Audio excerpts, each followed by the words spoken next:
안녕하세요. 세정입니다. 오늘도 어제에 이어서 여러분의 질문에 대한 답변을 드리는 시간을 가지겠습니다. 착하게 살아야 되는 이유가 궁금합니다. 우리는 그냥 각자 맡은 역할을 하는 거라던데 악역을 맡은 사람은 그냥 악역이라는 배역을 맡아서 연극을 할 뿐인데 왜 착하게 살아야 되는지 이해가 되지 않는다, 이렇게 말씀하셨어요. 어떻게 하든지 자기가 한 행위에 의해서 카르마가 발생하죠. 자기가 만든 카르마는 자기가 해결을 해야 되고요.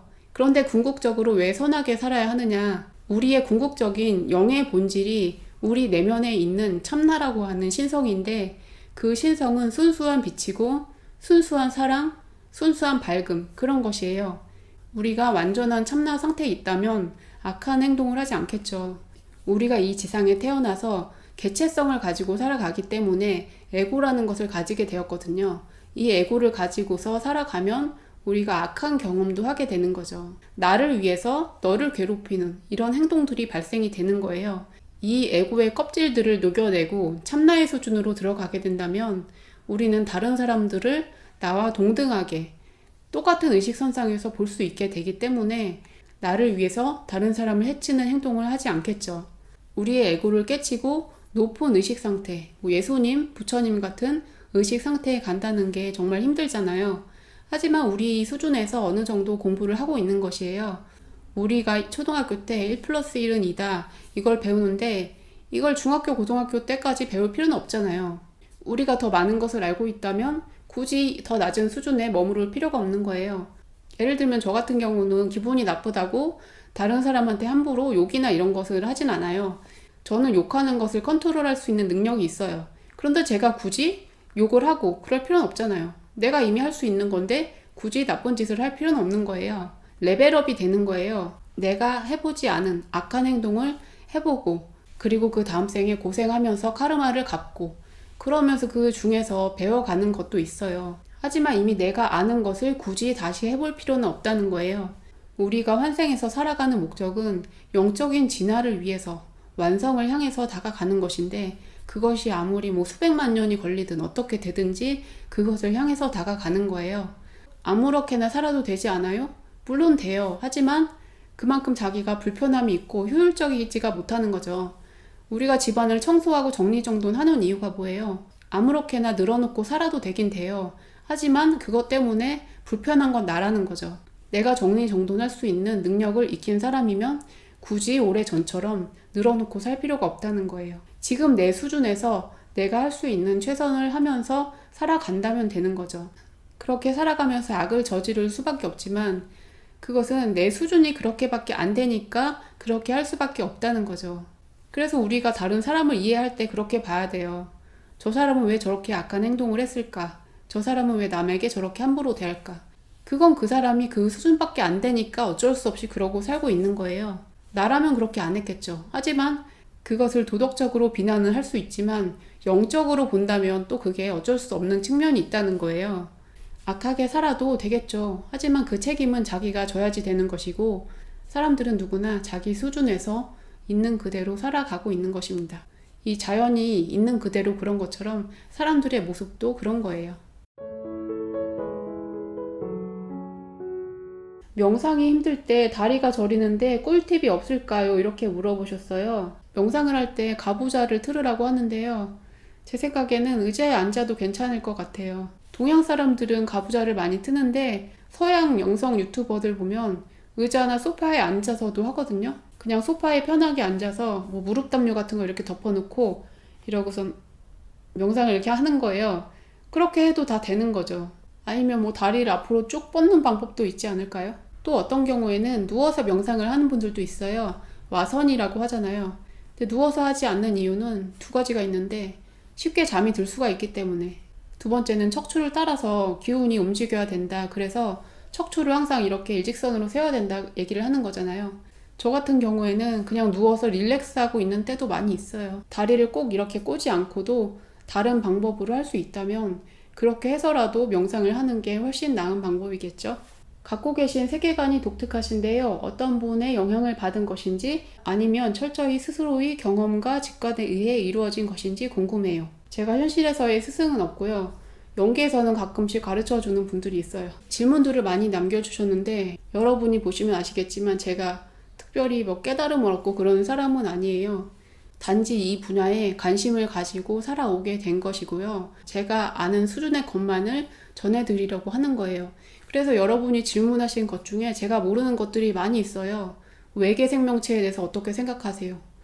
저도 외계인을 만나본 적이 없어서 모르겠고요. 제가 하는 얘기가 전부가 아니니까 사람마다 의견이 다를 수가 있으니까 그냥 참고만 하셨으면 좋겠습니다. 제가 살아온 경험의 폭이 그렇게 넓지가 않고 저의 에고를 통해서 드러나는 생각들도 있기 때문에 제가 얘기하는 것이 100% 진실이다라고 말할 수는 없죠. 다만 제가 경험하고 알고 있고 느껴온 것들을 나누려고 하는 것이니까요. 다른 분들 생각에서는 그게 아닐 수도 있으니까 반대 의견도 많이 달아주고 계시잖아요. 책을 읽을 때도 마찬가지인데 책 속의 내용을 100% 다 받아들일 수는 없죠. 왜냐면 나의 생각과 경험하고 일치하지가 않으니까요. 내가 이해할 수 있는 부분만 이용을 해서 내가 나름대로 활용을 하면 되는 거예요. 마찬가지로 이런 영상에서 제가 드리는 말씀도 여러분에게 필요한 것을 취해서 받아들이시고 참고를 하셨으면 좋겠습니다. 아이들에게 화가 나면 가끔씩 욕이 나오는데 제가 욕을 듣고 자라서 그런 것 같아요.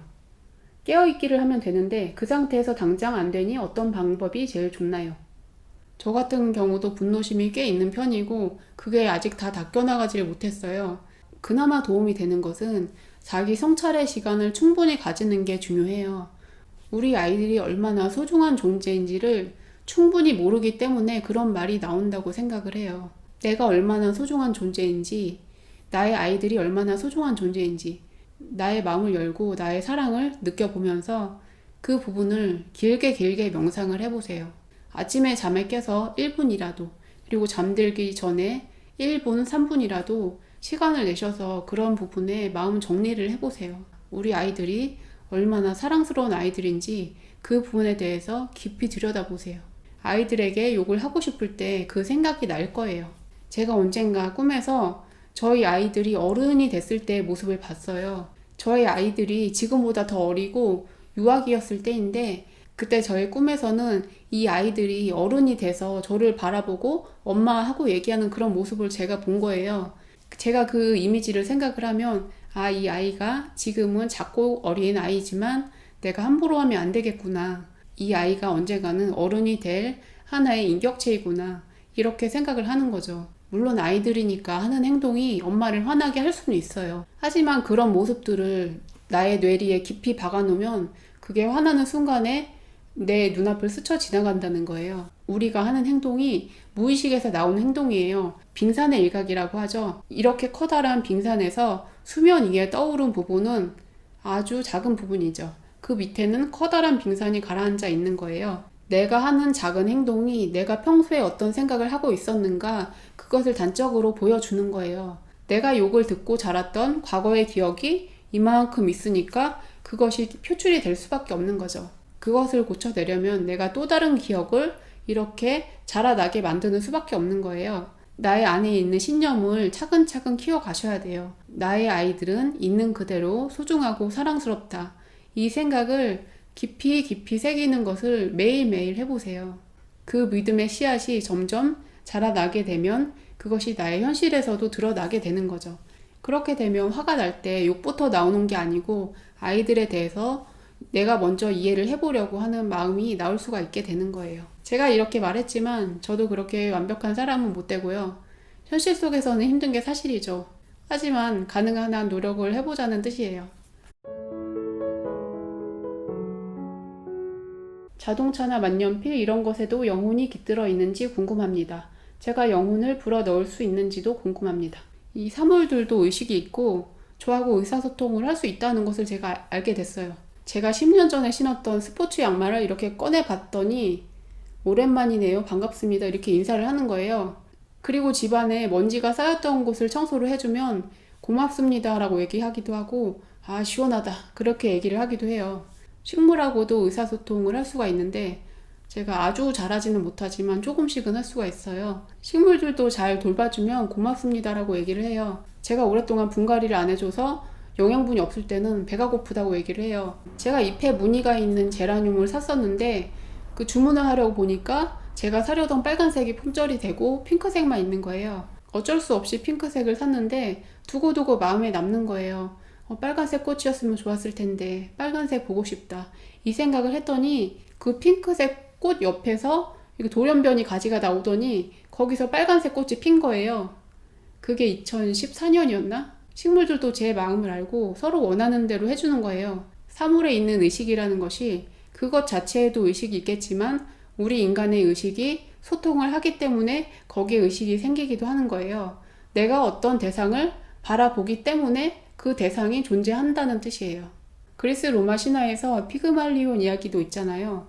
조각을 사랑하고 끌어안고 그러다 보니까 그 조각이 정말 사람이 된 거예요. 사물의 의식이라는 것은 사람이 그것에 대해서 생각을 많이 했을 때 나의 생각의 에너지체가 거기 가서 붙어서 그 사물의 의식이 되는 거예요. 우리가 신주단지에다가 대고 빌거나 성황당에 가서 빌거나 그러면 그게 아주 요물이 되잖아요. 그 안에 진짜 신이 깃들어 있거든요. 그 신이 원래 있었던 게 아니고 사람이 거기다 대고 빌기 때문에 우리가 기도하는 에너지가 거기에 뭉쳐져 있다는 거예요. 그래서 그것을 함부로 해체하면 안 된다는 거죠. 일본에 가면 다양한 귀신을 섬기고 사당이 많잖아요. 사모를 섬겼기 때문에 그렇게 되는 거예요. 사물을 섬긴다는 것은 사실 함부로 하면 안 되는 일이에요. 사물의 애착을 가지고 거기에 나의 에너지를 많이 투여를 할수록 얘는 점점 의식이 자라나서 요물이 되는 거죠. 만일 어떤 남자가 예쁜 인형을 갖다가 놓고 끌어안고 자고 자기 애인처럼 데리고 살았어요. 그러면 그 인형에는 정말 의식이 붙어 있게 되는 거예요. 그러다가 이 남자가 실제로 여자친구가 있어서 사귀게 돼요.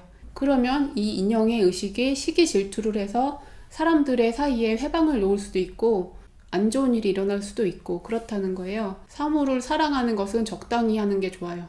거기에다가 너무 의식을 많이 집어넣으면 도리어 나중엔 그것에 의해서 내가 괴롭힘을 당할 수도 있어요. 그것을 옛날 사람들이 다 알고 있었기 때문에 사탄의 인형 영화도 있고 그와 비슷한 영화들이 여러 개가 있죠. 예전에 기독교도 믿으셨던 것 같은데 왜 기독교로 쭉 가진 않으셨는지 궁금합니다. 제가 지금도 성경의 좋은 내용들, 예수님의 가르침들을 기억하고 있어요. 그런데 기독교 믿는 분하고 저하고 다른 점은 기독교 믿는 분들은 성경만 진실이고 불경이나 다른 것들은 거짓이고 사탄의 것이다 이렇게 말을 하는 것이고요. 저는 그렇지 않다는 거죠. 저는 성경과 불경 모두 나름대로 참고를 할 필요가 있다고 생각을 하는 거예요. 기독교를 믿다가 어떻게 거기서 벗어나게 됐느냐. 제가 20살 정도까지 교회를 다녔는데요. 제가 어른이 되니까 나름대로 자기의 소신이 생기잖아요. 나만의 판단을 할 수 있는 기준이 생기는데 성경책이 아니고 교회라는 조직이라든지 그런 인간이 만든 집단의 문제? 이런 것들이 많이 보이는 것이었어요. 그 중에서 제가 신경이 많이 쓰였던 것은 성경에서 그리고 교회에서 남녀의 성 역할이라든지 그런 부분에 대해서 뭔가 고정관념을 가지고 규정을 해놓는 것? 그게 답답했어요.